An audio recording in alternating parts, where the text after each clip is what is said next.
What's going on, world? It's your boy Gemini Brown here, back with another episode of Nalo Kicking Knowledge. And today, it's a great episode. An episode that very much so needs to be done. And we will be discussing the dynamics of addiction and how we can possibly see this through someone's birth chart, okay? And this topic was sparked by the recent news of the singer Demi Lovato and her, her recent relapse or overdose, with reported heroin, but they say we don't really know. Okay, this has sparked a large controversy. So there's several things that I want to touch on here because the world of social media is a very, very judgmental place. It is the place of public opinions, and everybody's entitled to say what they want to feel how they want. But one thing I'm not a fan of is attacking people for who they support, their opinion on something, and things of that nature. And since this story broke, there's been a lot of people who feel immense sympathy for Demi Lovato because she struggled with this problem publicly for so long. And the thing about addiction, is that it isn't, depending on what your addiction is, it isn't always noticeable. Okay? So one of the major issues I saw people having was that they're like, oh, it's her choice. It's her choice. Like, she doesn't have a illness or whatever. And I have friends who study psychology. One of them, shout out Astrological Queen.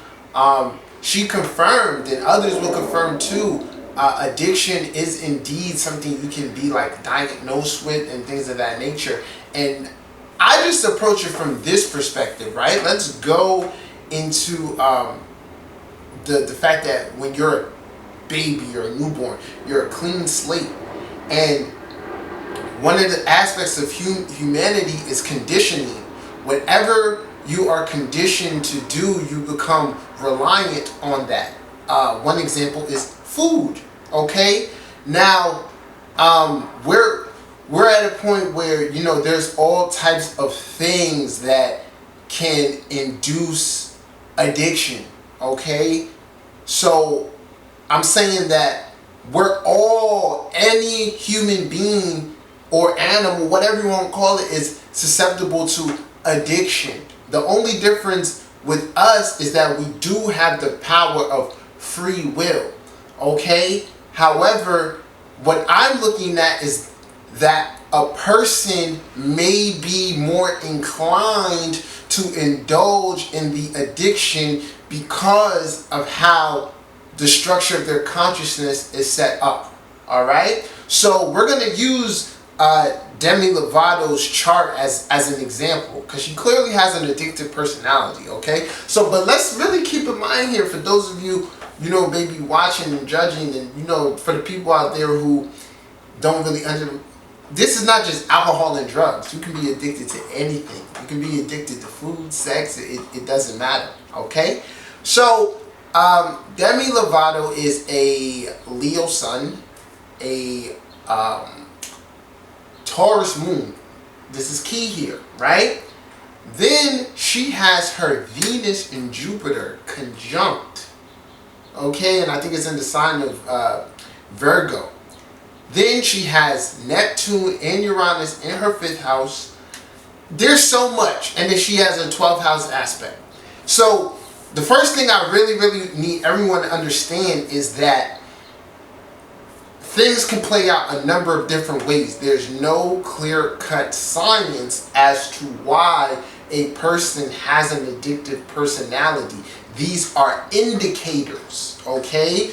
Don't take this video out of context and go, when you see a certain aspect, you just assume that this person has this problem. You have to let things be revealed, okay? So where I want to start at is with her moon in Taurus, and the energy of Taurus. Taurus is an energy that corresponds to the senses, sensations. We say that Tauruses enjoy fine food, drink, anything luxurious. It is about feeling safe and secure and surviving, okay? So within this person's mind, what brings them peace of mind is that of things of the senses. And the moon is very important because, like I said, that's what makes us feel secure, okay? So depending on how anyone grows up, they can learn to find security in certain things, okay? So when we get a moon in Taurus, this security, this comfort, this attachment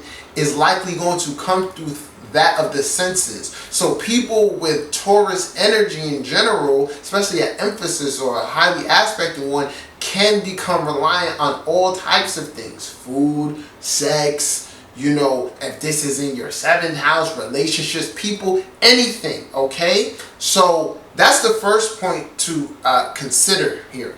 Then as we go further, I saw that she has a aspect of moon trine Neptune. Neptune is the next major player in the science of addiction, and probably the biggest, because Neptune represents on all levels escapism, on all levels drugs. Now keep in mind, there's high vibration and there's low vibration.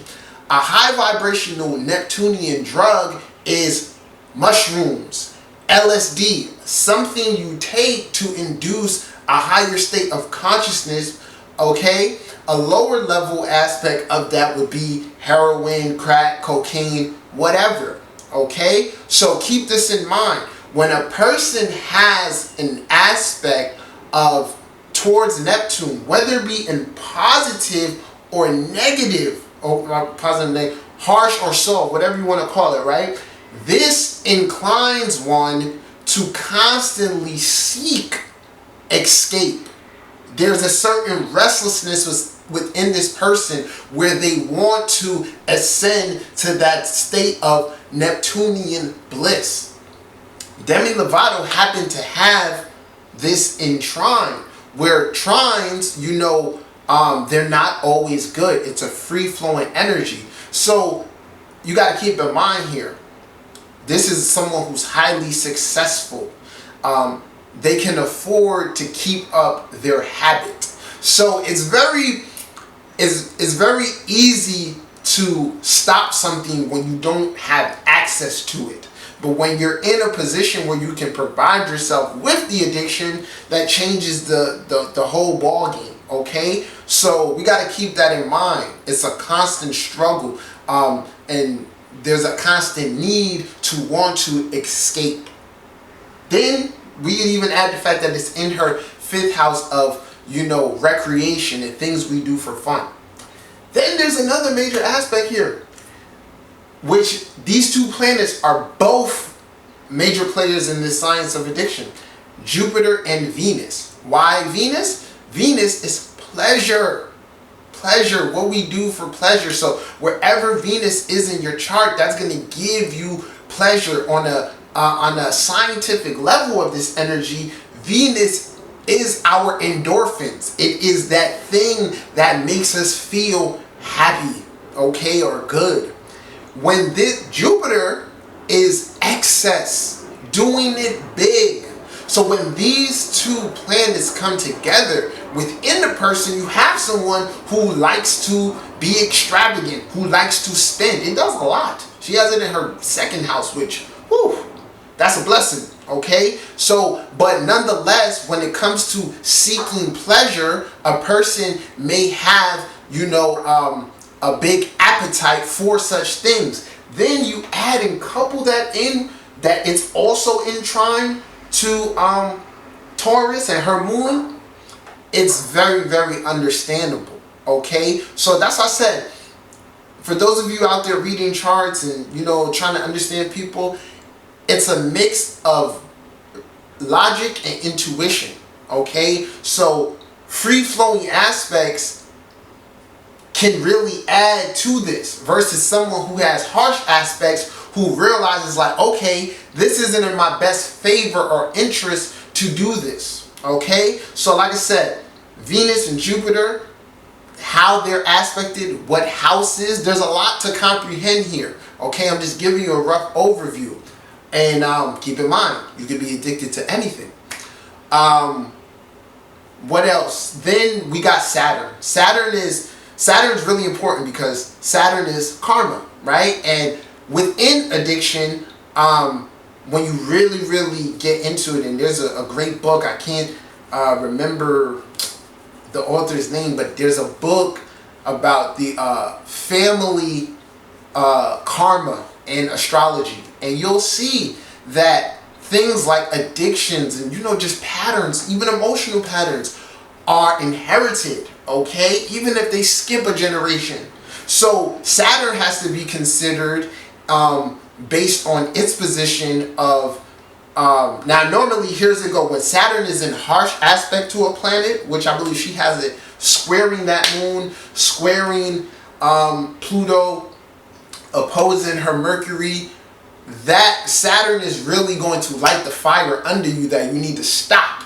Remember, Jupiter and Venus are like, give me more. It's okay. They want you to have fun. Saturn wants you to boss up. So Saturn can really indicate the struggle. Okay, so like I said before, there's no clear-cut science to understanding it. There's just indicators, and when you're viewing a chart, you gotta just use that balance of logic and intuition. And then if this is someone you know personally, the signs are always going to show. So I just want to end and say that once again, Neptune is in Pisces transiting, and it's signaling all of us to be more compassionate. I've told many people I'm not condoning her actions, but I have enough compassion to understand why this keeps occurring with her and why this keeps occurring with other people. Okay, it's a lifelong battle. And honestly, it can happen to anybody.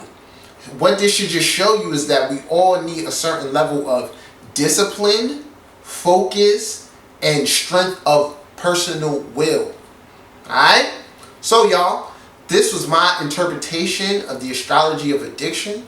I hope you guys enjoyed. I look forward to your feedback. If you need a reading, holla at me. This is also, I'm still doing readings for children, and I really like, definitely doing like teenagers and stuff, because these are certain things that I can convey to you to, watch out for with your kid, or maybe you shouldn't put them on medication and things of that nature. Alright? So if you need a reading, holla at me. If you want to subscribe to my channel, feel free to do so. Until next time, peace.